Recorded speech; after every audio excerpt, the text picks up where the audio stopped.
You might not know the name Melencolia I, but chances are you've seen this enigmatic scene before: a winged figure with a weary face, surrounded by a chaotic jumble of objects. It's not a painting, but a 1514 engraving by Albrecht Dürer, and it's considered one of the most mystifying masterpieces of the Renaissance. At first glance, it looks like a visual puzzle. An angel sits slumped, head resting on one hand in classic despair. She gazes off into the distance with a look we all recognize. That exhausted, I just can't even stare.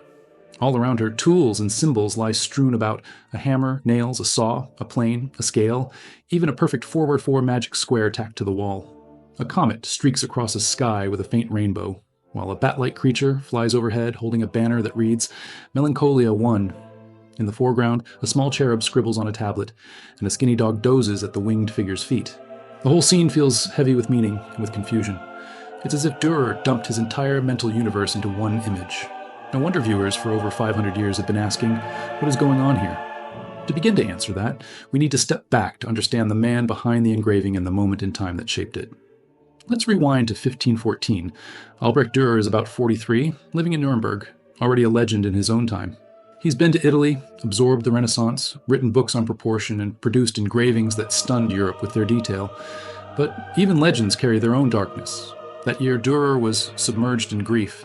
His beloved mother, to whom he was deeply attached, passed away after long illness, and he even drew her portrait on her deathbed. On top of that, he lost close friends. So the sorrow reflected in the engraving isn't just symbolic or artistic. It's something deeply personal, raw, and painfully real. A heavy sadness took hold of him.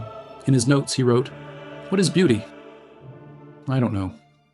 For someone who had spent his life pursuing beauty with obsessive precision, that line hits hard.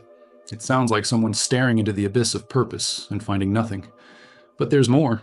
In Dürer's world, melancholy wasn't just feeling down. It was a whole philosophical and medical concept. Medieval and Renaissance thinkers believed in the four humors: sanguine, choleric, phlegmatic, and melancholic. To be ruled by black bile, melancholy, meant sadness, slowness, maybe even madness. Not exactly a compliment, right? But then, the Renaissance added a twist. Melancholy became trendy. Thanks to thinkers like Marsilio Ficino and Cornelius Agrippa, being melancholic meant you might be touched by Saturn, the dark planet of genius. If you were moody, slow, intense, maybe you were also brilliant. That's where Melancholia I comes in. The eye isn't just decoration. It refers to the first of Agrippa's three types of melancholy: the creative kind, the kind that strikes artists, ruled by imagination. It's as if Dürer is saying, this is my type, not just a self-portrait of his face, but of his soul in crisis. The image is like a personal confession. I have all the tools, all the knowledge, and I still feel stuck. And so, we turn our gaze back to the engraving itself, ready to look deeper, knowing now the storm that raged behind it. In the center, we find a winged figure, heavyset and grounded, draped in flowing robes. One elbow rests on her knee, her head slumped onto her hand. She looks exhausted, but not defeated, more like trapped in thought. In her right hand, she holds a compass, one of the classic tools of geometry and architecture, but she's not using it. It just hangs there. Around her, we find a scene that borders on chaos. A saw, a plane, nails, a scale, and a hammer. All the tools you'd need to build something. What seems to be missing, though, is the will to use them. And that's exactly the paradox at the heart of this image: potential without action. The tools are ready, the mind is capable, but the will to create, it's just not there. To put it in today's terms, it's like opening your laptop to get work done, only to sit there, staring at the screen, paralyzed. Behind her, hanging on the wall, there's a large balance scale, completely empty. To its right, an hourglass with sand slipping away. And next to that, a bell, silent for now. It's as if Dürer surrounded this melancholic angel with quiet reminders of time, of pressure, and of life slowly passing by. Even the dog curled up at her feet seems affected. It's skinny, ribs showing. In art, dogs usually symbolize loyalty and companionship. But here, this poor one looks neglected. Maybe a reflection of the angel's own state of mind. Because that's what melancholy does. It makes us turn away from even the things we love the most. This figure, let's keep calling her melancholy, has wings. They're large, striking, but seem completely useless. They just hang there, inert, almost like dead weight, with no strength to lift her. Some scholars even argue they're too small for her body. And that doesn't feel accidental. It's as if she was made to fly, to rise above all this mess. But instead, she's grounded by her own heaviness. And there's something ironic about that. She's a creature of imagination. And yet, the imagination short-circuited. Instead of soaring, she just sits there, still. It's almost like Dürer is laughing at himself. Look at me, the master of proportion, stuck in the maze of my own brilliance. Next to her sits a small winged boy, one of those cherub-like figures you often see in Renaissance art, known as putti. He's perched on a millstone, scribbling on a little wooden tablet. Some say he represents the rational mind still trying to function, crunching numbers, sketching ideas, trying to bring some order to the chaos. But it's clear he's not exactly thrilled about it. In fact, with his hunched posture and focused stare, he's the perfect little portrait of frustration. Now, let's look over to the left side of the image. There's a strange, heavy polyhedron that dominates the scene, like a mysterious monument or a stone blocking the path. It doesn't match any perfect geometric form. It's just a weird 12-faced shape that, over time, became known as Dürer's solid. No one really knows what it's supposed to represent. Some think it's a distorted version of a shape called a rhombohedron, basically a tilted cube with its corners cut off.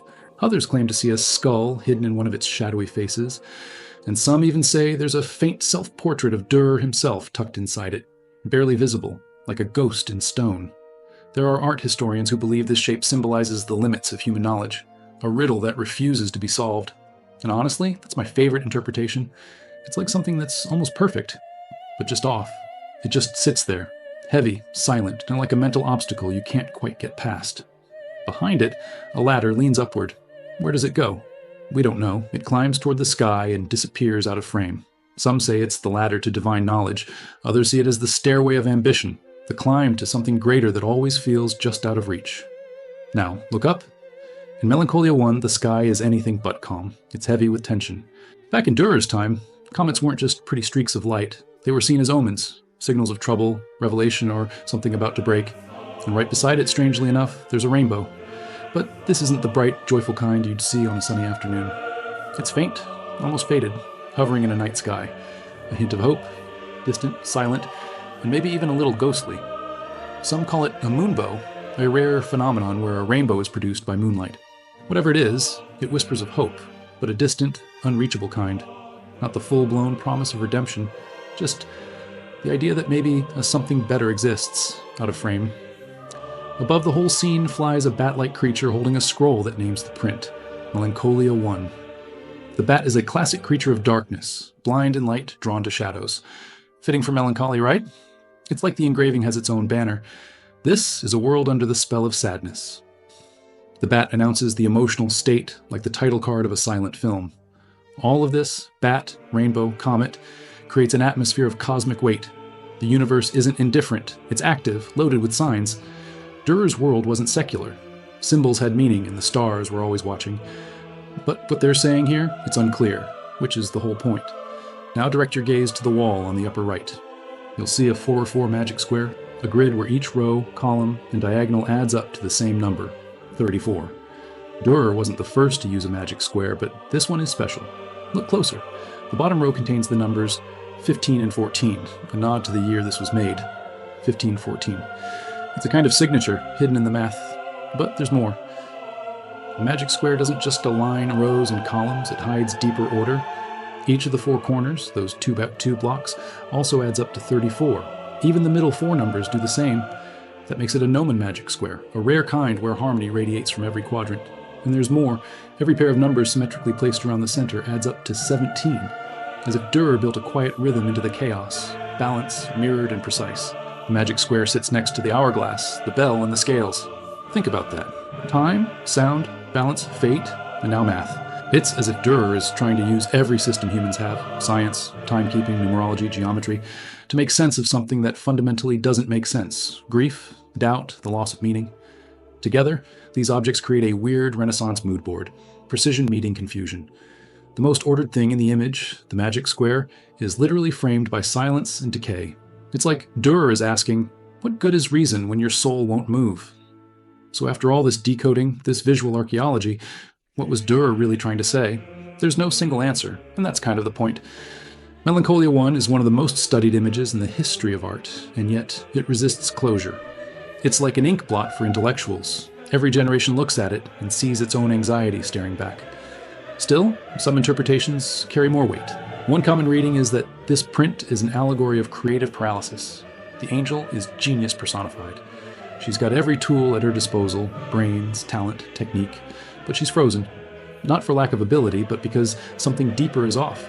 She can measure the world, draw it, build it, but she can't move. That's the horror of the blocked mind, capability without clarity. Another take is more cosmic, more existential.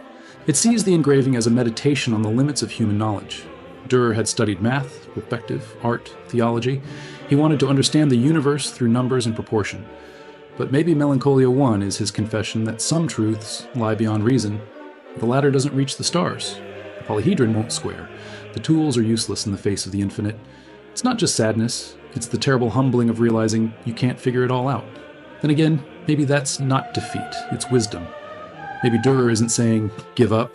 Maybe he's saying, be still. In the end, what makes Melancholia I so powerful isn't the symbolism. It's not the hidden numbers or the Latin references. It's the emotion underneath all of it. Because who hasn't felt like that, Angel? Surrounded by your work, your potential, your goals, and just stuck? Not for lack of talent, but because the flame inside flickered low. Dürer took that feeling and made it eternal. He didn't hide it or fix it, he engraved it. There's a strange comfort in that. Even someone as brilliant as Dürer hit the wall. Even he had days where the dog didn't get fed, the tools stayed untouched, and the only thing moving was the sand in the hourglass. But out of that stillness, he created something that keeps moving people. Maybe Melancholia I is here to remind us it's okay not to know. It's okay to feel stuck. It's okay to lose your way. Even in the dark, even when everything feels off track, you're not alone.